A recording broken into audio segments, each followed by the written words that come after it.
ನನ್ನ ಗಣಪತಿ ಎಲ್ಲಿ ಹುಟ್ಟಿದ್ದಾನೆ, ಅವ್ರ ಅಪ್ಪ ಅಮ್ಮ ಯಾರು, ಅವ್ರ ಅಪ್ಪ ಅಮ್ಮ ಎಲ್ಲಿ ಮದುವೆ ಆಯಿತು, ಅವನು ಯಾವ ಯಾವ ಸಮಯದಲ್ಲಿ ಹುಟ್ಟಿದ್ದಾನೆ, ಅದು ದಾಖಲಾತಿ ಕೊಡ್ರಿ ಅಂತ ನಾನು ಕೂತಿದ್ದೀನಿ. ಈಗ ಅವ್ರ ಹತ್ರ ದಾಖಲಾತಿ ಇಲ್ಲ. ಯಾರು ಕೇಸ್ ಹಾಕಿದಾರೋ ಅಲ್ಲ, ಅದು ಪುರಾಣಗಳು ನಂಬಿಕೆ ಅಲ್ಲ, ನಂಬಿಕೆ ಮತ್ತು ನನ್ನ ಅದು ಪುರಾಣ ಬಗ್ಗೆ ನನಗೆ ಮತ್ತೆ ಕೇಸ್ ಹಾಕ್ತೀರಿ?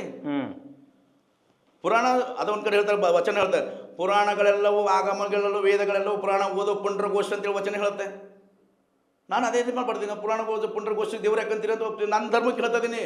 ಗಣಪತಿ ದೇವ್ರ ಅಂತ ನಿಮ್ಗೆ ಹೇಳ್ತಾ ಇಲ್ಲ, ನೀವು ಮಾಡ್ಕೊಡ್ರಿ, ನೀವೇನು ಮಾಡ್ಕೊಡ್ರಿ, ಪೂಜಾರ ಮಾಡ್ರಿ, ಕುಣದಾಡ್ರಿ, ಇವೇನ ಮಾಡ್ಕೊಂಡು ನಿಮ್ಗೆ ನಮ್ಗೆ ಸಂಬಂಧ ಇಲ್ಲ. ನೀವು ಹೇಳೋದು ಲಿಂಗಾಯತ್ರಿಗೆ ಹೇಳ್ತೀನಿ. ಗಣಪತಿ ದೇವರಲ್ಲ ಅಂತ ಲಿಂಗಾಯತ್ರಿಗೆ ಹೇಳ್ತೀನಿ. ನನ್ನ ಧರ್ಮದಾಗ ಹೇಳ್ತಾ ಇದ್ದೀನಿ ನಾನು. ನೀವು ಗಣಪತಿ ದೇವರಲ್ಲ ಅಂತ ಹೇಳ್ತೀರಿ, ದೇವಾಲಯಕ್ಕೆ ಹೋಗಬೇಡ ಅಂತ ಹೇಳ್ತೀವಿ. ಹೋಗ್ತೀವಿ, ದೇವಾಲಯಕ್ಕೆ ಹೋಗ. ದೇವರು ನಮ್ಮ ದೇವರುಗಳೆಲ್ಲವೂ ನಮ್ಮ ಲಿಂಗಾಯತರ ಅಡ್ಡಗಳಲ್ಲ, ಅವೆಲ್ಲ ದೇವರುಗಳನ್ನೋದು ನಾವು ಇನ್ನೊಂದು ಕಡೆ ಹೇಳ್ಬೇಕಾದ್ರೆ ಮೋಸದಿಂದ ವಂಚದಿಂದ ದೊರಡಕೋರ ಅಡ್ಡ ಅಂತ ಹೇಳ್ತೀನಿ ನಾನು.